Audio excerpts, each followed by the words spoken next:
Polity के most important question है, viral question है, उनको क्लियर करते हैं। तो पॉलिटी के वन लाइनर सीरीज लेके आए डिटेल। अगर वीडियो आपको देखनी तो हमारे यूट्यूब चैनल पर जाइए और प्लेलिस्ट में जाकर इसकी डिटेल वीडियो देखिए। तो इसमें वन लाइनर सीरीज में क्या है, हम 15 क्वेश्चन लेके आएंगे जिसका ड्यूरेशन होगा 8 से 10 मिनट का। और बहुत सारे, ये 15 क्वेश्चन ही नहीं होंगे, इन 15 क्वेश्चन से कितने सारे क्वेश्चन बनेंगे आप वो देखिएगा। तो समय खराब करते हुए स्टार्ट करते हैं। पहला क्वेश्चन है, भारतीय संविधान की उद्देशिका में धर्मनिरपेक्षता को कब जोड़ा गया? तो वो जोड़ा गया 42वां संविधान संशोधन 1976, यानी 42वां कॉन्स्टिट्यूशन अमेंडमेंट एक्ट 1976। मैं उससे पहले बात करूं संविधान, तो भारत का संविधान जो है कब बना, कब लागू हुआ, कितना टाइम लगा, कितना खर्चा आया? अगर इसके बारे में आपको पता है तो कमेंट बॉक्स में बता दीजिए, वरना तो हमें डिटेल वीडियो यूट्यूब पर पड़े, उसे जाकर देख लीजिए। उद्देशिका की बात करें तो उद्देशिका है, identity card of a constitution, यानी कि हमारे संविधान का जो परिचय पत्र है वो क्या, परिचय पत्र क्या है हमारा, उद्देशिका है।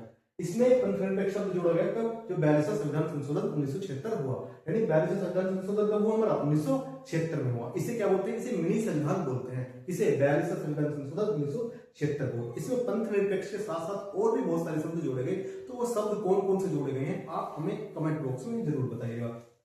बात करते हैं समानता के अधिकार के लिए अनुच्छेद कितने, तो अनुच्छेद 14 से लेकर अनुच्छेद 18 तक है, टोटली 5 है।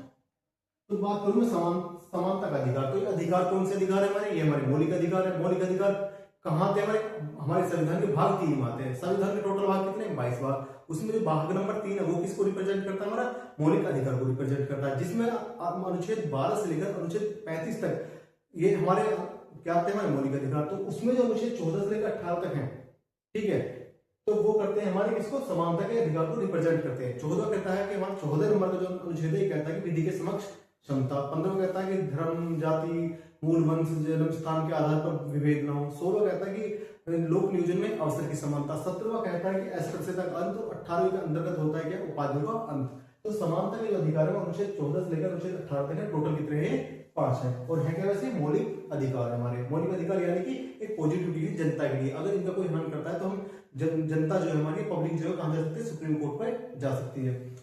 बात करते हैं क्वेश्चन, लोकसभा और राज्यसभा की संयुक्त बैठक कौन करता है, ये राष्ट्रपति जी करते हैं। कौन करते हैं, राष्ट्रपति जी करते हैं। अच्छा, राज्यसभा और लोकसभा ये क्या है, ये राज्यसभा और लोकसभा दो हाउस है। किसके हाउस है हमारे, संसद के हाउस है। तो राज्यसभा अपर हाउस है, लोकसभा हमारा लोअर हाउस है। अब इसके बारे में क्वेश्चन आपसे पूछता हूँ, उसका आंसर आप कमेंट बॉक्स में बताइएगा कि राज्यसभा का गठन कब हुआ और लोकसभा का गठन कब हुआ। ये हमने अपनी पूरी डिटेल वीडियो बनाई हुई है, अगर आपको नहीं पता तो उसे जाकर देख सकते हैं, ठीक है। राज्यसभा का पदेन सभापति कौन होता है, ये हमारे उपराष्ट्रपति जी होते हैं। उपराष्ट्रपति कौन होते हैं, हमारे राज्यसभा के पदेन सभापति। इसी हिसाब से अगर पूछूं कि लोकसभा के अध्यक्ष कौन होते हैं, तो लोकसभा अध्यक्ष होते हैं। तो लोकसभा अध्यक्ष कौन होते हैं, उसके बारे में कमेंट बॉक्स में हमें आंसर दीजिएगा। अगला क्वेश्चन है हमारा संवैधानिक विचारों का अधिकार, ये हमारा अनुच्छेद 32 है। अभी बताया था कि हमारा जो अधिकार है मौलिक अधिकार वो भाग 3 में अनुच्छेद 12 से 35 तक है। ये कौन सा 32वां, इसका मतलब ये भी हमारा क्या है, मौलिक अधिकार है। और इसके बारे में एक खास बात है कि इसको डॉक्टर भीमराव अम्बेडकर जी ने इसको संविधान की हृदय और आत्मा कहा है। किसे, अनुच्छेद 32 यानी संवैधानिक विचारों के अधिकार को। बात करते हैं आगे, वित्त आयोग का गठन। वित्त आयोग का गठन कौन करते हैं, ये भी हमारे राष्ट्रपति जी करते हैं। वित्त आयोग क्या है, वित्त के बारे में क्या आपको पता है उसके बारे में कमेंट बॉक्स में लिखिएगा कि वित्त आयोग का गठन कब हुआ, ठीक है। अब अगर बात करते हैं मौलिक कर्तव्य कहां से लिए गए, तो मौलिक कर्तव्य जो हमारे लिए गए हैं वो यूएसएसआर यानी कि रूस या पूर्व सोवियत संघ, कहां से, पूर्व सोवियत संघ से लिए गए हैं। कौन से भाग में, हमारे भाग 4 के क्या में है, कौन से भाग 4 के ए, ठीक है। क्या हमारे मौलिक कर्तव्य, मौलिक कर्तव्य कितने हैं हमारे, 10 हैं या 11 हैं, कमेंट बॉक्स में बताइएगा। और कौन कौन से ये भी बताइएगा, ठीक है। और किस समिति से लिए गए हैं ये भी हमें बताइएगा जरूर। अगर नहीं बताया तो हमारी डिटेल वीडियो जाकर यूट्यूब पर देखिएगा, हमारे चैनल पर जाकर। अब बात करते हैं आगे, अविश्वास प्रस्ताव लाया जाता है। तो अविश्वास प्रस्ताव कहां लाया जाता है, लोकसभा में लाया जाता है। कहां लाया जाता है, लोकसभा में। तो मैं बात करूं अविश्वास प्रस्ताव, तो अविश्वास प्रस्ताव किसके लिए लाया जाता है और क्यों लाया जाता है, ठीक है। इसके बारे में भी आंसर कमेंट बॉक्स में दीजिएगा। अब बात करते हैं अगला कि भारत के नियंत्रक एवं महालेखा परीक्षक यानी कि कैग, CAG, भारत के नियंत्रक एवं महालेखा परीक्षक की नियुक्ति कौन करते हैं, ये भी राष्ट्रपति जी करते हैं। कौन करते हैं, राष्ट्रपति जी। अब मैं इसके बारे में बात करूं तो CAG यानी कि नियंत्रक एवं महालेखा परीक्षक कौन होते हैं और किस अनुच्छेद में इनका वर्णन है, ये 2 क्वेश्चन आपके लिए बनते हैं इसके आगे से, इनके भी आंसर कमेंट बॉक्स में दीजिएगा। अब बात करते हैं कि नीति निर्देशक तत्व किस भाग में है, तो भाग 4 में है हमारे, किसमें हमारे भाग 4 में। तो नीति निर्देशक तत्व क्या हमारे DPSP, director principle of state policy, यानी कि इसको स्टेट अपनी मर्जी से लगा सकता है। इसमें कोई भी ऐसा नहीं है कि जबरदस्ती नहीं है कि सरकार इसे थोपे कि राज्य के ऊपर कि तुम इसे लागू करो, वो नहीं चाहे। जैसे पेंशन, विधवा पेंशन, जरूरी नहीं है कि वो सरकार कहे कि इतने ही पेंशन रखो या पेंशन दो, राज्य की मर्जी वो दे सकता है, वो नहीं भी दे सकता, क्योंकि वो उसकी सहमति के ऊपर है। इसलिए ये राज्य के लिए पॉजिटिव का काम करती है और जनता के लिए नेगेटिव का काम करती है। और इसका हनन होने पर हम कहीं भी जाकर अपील नहीं कर सकते, जैसे कि फंडामेंटल राइट के हनन होने पर हम अपील कर सकते हैं हाँ सुप्रीम कोर्ट में, इसके हनन होने पर हम कोई भी अपील नहीं कर सकते। अब बात करते हैं कि इसमें जो नीति निर्देशक तत्व है ये कहां से ले गए, हमारे आर्टिकल 36 से लेकर आर्टिकल 51 तक। तो आर्टिकल 36 से आर्टिकल 51 तक कौन कौन से नीति निर्देशक तत्व है हमारे, ये हमें कमेंट बॉक्स में बताइएगा। बात करते हैं आगे, राष्ट्रपति शासन किस अनुच्छेद के अंतर्गत आता है, तो आर्टिकल किसके, अनुच्छेद 356। और आपके लिए क्वेश्चन बनता है राष्ट्रपति शासन से कि राष्ट्रपति शासन कब पहली बार लगा या नहीं लगा। पहले तो बताना आपको राष्ट्रपति शासन क्या लगा है या नहीं लगा, अगर लगा है तो कब लगा है, ये आपके लिए क्वेश्चन बनता है इसके लिए, ठीक है।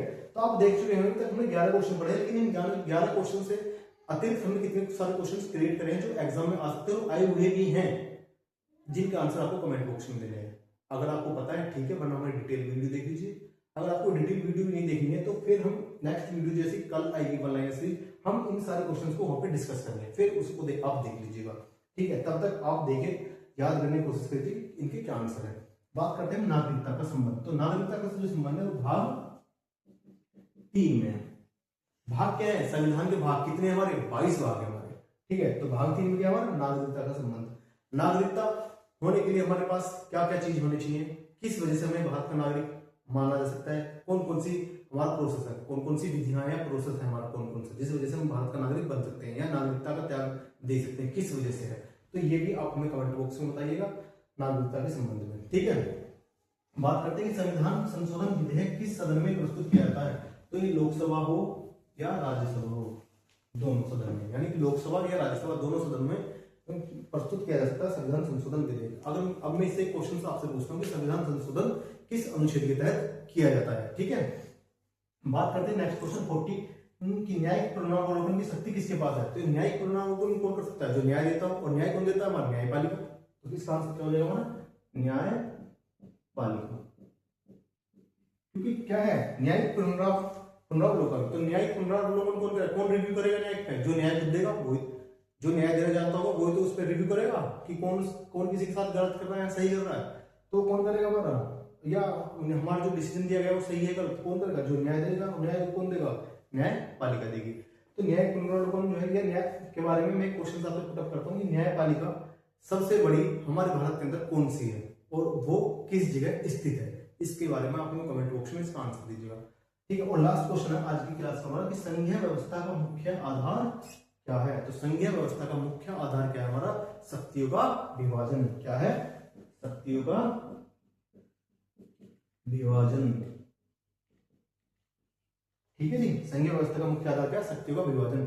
और इससे संबंधित एक क्वेश्चन मैं आपके लिए छोड़ रहा हूं कि जो शक्तियों का विभाजन है ये हमारे कौन कौन सी शक्ति है, किस तरह से इसका विभाजन किया गया है, इसके बारे में कमेंट बॉक्स में जरूर बताइएगा। और अगर ये क्वेश्चन इससे अलग जो मैंने आपसे पुटअप किए हैं 15 क्वेश्चन है, और कम से कम मैंने 20 क्वेश्चन आपसे पुटअप कर दिए होंगे, अगर ये क्वेश्चन आपको पता है तो कमेंट बॉक्स में बता दीजिएगा, और नहीं पता है तो इनके बारे में कल फिर एक वीडियो आएगी, वो सारे डिटेल हम वहां दे दिए जाएंगे, ठीक है। तब तक के लिए हमारे चैनल पर बने रहिए, वीडियो को लाइक करिए और चैनल को सब्सक्राइब कीजिए।